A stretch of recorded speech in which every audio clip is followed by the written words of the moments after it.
ইরানের ভয়ে এবার রীতিমতো কাঁপছে ইসরায়েল। শিগগিরই বোধহয় পতন ঘটতে চলেছে অহংকারী ইসরায়েলের। নিজেদের সামরিক শক্তিধর ভাবা দেশটি যেন অস্তিত্ব টিকিয়ে রাখতে হিমশিম খাচ্ছে।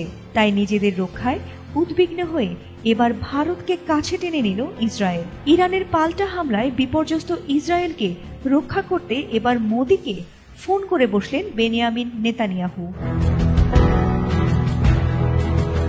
এমনটি জানিয়েছেন ভারতের প্রধানমন্ত্রী নরেন্দ্র মোদী। তিনি বলেন, ইসরায়েলি প্রধানমন্ত্রী বেনিয়ামিন নেতানিয়াহুর কাছ থেকে তিনি একটি ফোন পেয়েছেন। তিনি আরও বলেন, ইসরায়েলের প্রধানমন্ত্রী নেতানিয়াহু আমাকে ফোনে সর্বশেষ পরিস্থিতি সম্পর্কে অবহিত করেছেন।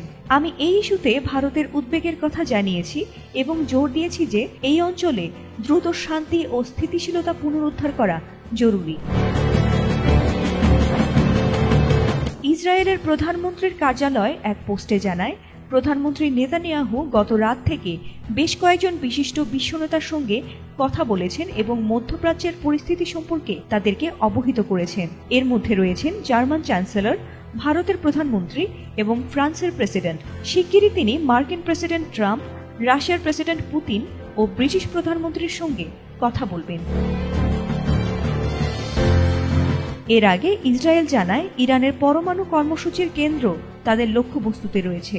দেশটি চায় না ইরান পারমাণবিক অস্ত্র তৈরি করুক। তাই শুক্রবার ইরানের বিভিন্ন স্থানে আকস্মিক হামলা চালায় ইসরায়েল। আর সেই হামলার জবাবে ইসরায়েলেও ক্ষেপণাস্ত্র চালিয়েছে ইরান, যার ফলে দিশেহারা হয়ে নিজেদের বন্ধু রাষ্ট্রের কাছে যেন প্রাণভিক্ষাই চাইছে ইসরায়েল। ফাতিমা সুলতানা, এটিএন বাংলা।